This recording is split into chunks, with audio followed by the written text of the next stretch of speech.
สวัสดีครับวันนี้ Osuke Channel จะมาแนะนำเครื่องมือปั้นดินโพลิเมอร์ที่ใช้สำหรับมือใหม่จะมีอะไรบ้างไปรับฟังกันเลย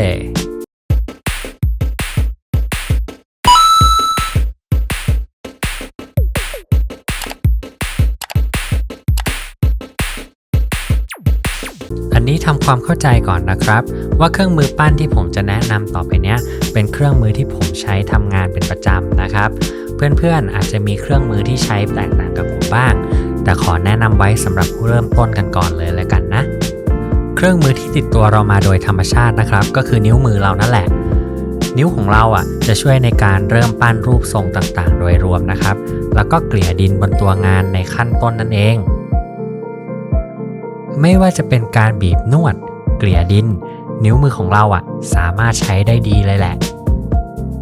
เครื่องมืออีกชิ้นที่ผมเลือกใช้ในตอนแรกๆเลยนะครับก็จะเป็นเครื่องมือสเตนเลสนั่นเองซึ่งคุณสมบัติของมันหัวที่มีลักษณะแข็งและเรียวสามารถใช้เกลี่ยงานในพื้นที่จำกัดหรือซอกเล็กๆได้เป็นอย่างดีนะครับไม่ว่าจะเป็นการกดเพื่อสร้างขอบตาปากหรือสร้างเหลี่ยมมุมเครื่องมือสเตนเลสถือว่าเป็นอีกหนึ่งเครื่องมือที่ผมหยิบมาใช้เป็นชิ้นแรกๆเลยละครับ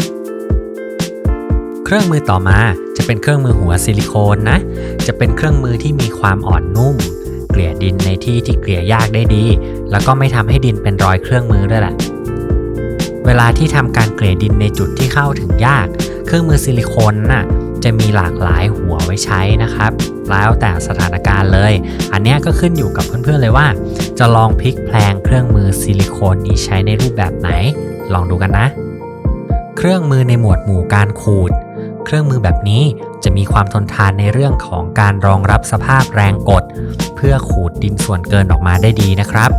เอาไว้ขูดหรือปาดดินในส่วนที่เกินที่เราอยากเก็บรายละเอียดในส่วนของหัวแต่ละขนาดนั้นเพื่อนๆก็ลองเลือกให้เหมาะสมกับพื้นที่การใช้งานดูนะครับจะได้ไม่เสียเวลาทำเนาะเครื่องมือในหมวดหมู่ปรับหน้าดินสังเกตเลยนะครับว่าเครื่องมือพวกนี้จะมีลักษณะที่มีเขี้ยวฟันคมๆเพราะว่าระหว่างการที่เราปั้นอยู่นั้นหน้าดินมันเหมือนจะดูเรียบนะแต่เอาจริงๆมันไม่ได้เรียบเสมอกันสักทีเดียวหรอกให้เราลองใช้เครื่องมือแบบขูดปรับหน้าดินนะครับขูดสลับฟันปลากันไปเรื่อยๆให้สังเกตระนาบระหว่างขูดดูนะครับว่าถ้ามันดูเรียบอยู่ในระนาบเดียวกันแล้วเราก็เอาด้านที่ไม่มีคมของอุปกรณ์เนี้ย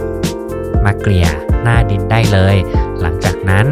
เราก็ใช้น้ำยาที่ทำให้ปรับหน้าดินให้เรียบขึ้นไม่ว่าจะเป็นโพลิเมอร์ซอฟท์เทนเนอร์หรือทินเนอร์ลูบเพื่อเก็บงานก็จะทำให้ประหยัดขั้นตอนในการขัดงานเมื่อเราอบติดโพลิเมอร์เสร็จแล้วนะครับลองดูกันนะมาถึงในหมวดหมู่สุดท้ายเป็นเครื่องมือที่ผมทำขึ้นมาเองนะครับเพราะว่าเครื่องมือสำเร็จรูปบางชิ้นอาจจะไม่ได้ตรงกับความต้องการที่เราใช้เสมอไปเนาะการทำขึ้นมาเองจะทำให้เครื่องมือถูกใจเราแล้วก็ตามที่เราต้องการได้มากที่สุดนะครับยกตัวอย่างเช่นเครื่องมือที่ผมใช้ประจำคือเครื่องมือหัวเข็มอันเนี้ยผมจะใช้ในการขูดเพื่อวาดเส้นหรือสร้างเท็กเจอร์นะครับแล้วที่มันเวิร์กอีกอย่างหนึ่งก็คือมันสามารถเกลี่ยดินในพื้นที่เล็กๆได้ด้วย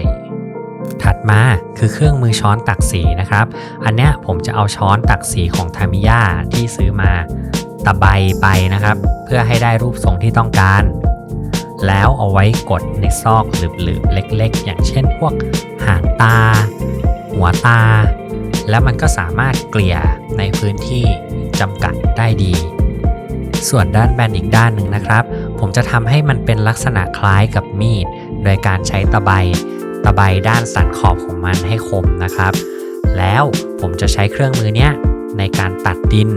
หรือเอาไว้เกลี่ยทำให้ดินเกิดเป็นสันคมเป็นเหลี่ยมได้ง่ายขึ้นนะครับและอันสุดท้ายนะครับก็คือหาได้ง่ายสุดๆเลยนะครับก็คือด้ามผู้กันนั่นเองที่ผมใช้อยู่ก็เป็นด้ามผู้กันของ Renaissance เบอร์ 1นะครับในส่วนของด้ามจับเขาทำมาได้ดีพอสมควรเลยเพราะว่ามันมีความมนเคลือบมาแล้วก็ไม่มีเหลี่ยมสันนะทำให้สามารถใช้คลึงดินได้ง่ายแถมประหยัดด้วยนะเป็นยังไงกันบ้างครับกับการแนะนำอุปกรณ์ปั้นดินโพลิเมอร์สำหรับมือใหม่พอ เข้าใจกันบ้างใช่ไหมล่ะถ้าชอบคอนเทนต์ของผมอย่าลืมกดไลค์กด Subscribe แล้วกดแชร์ไปให้เพื่อนๆได้ดูนะครับแล้วพบกันใหม่คลิปหน้าสวัสดีครับ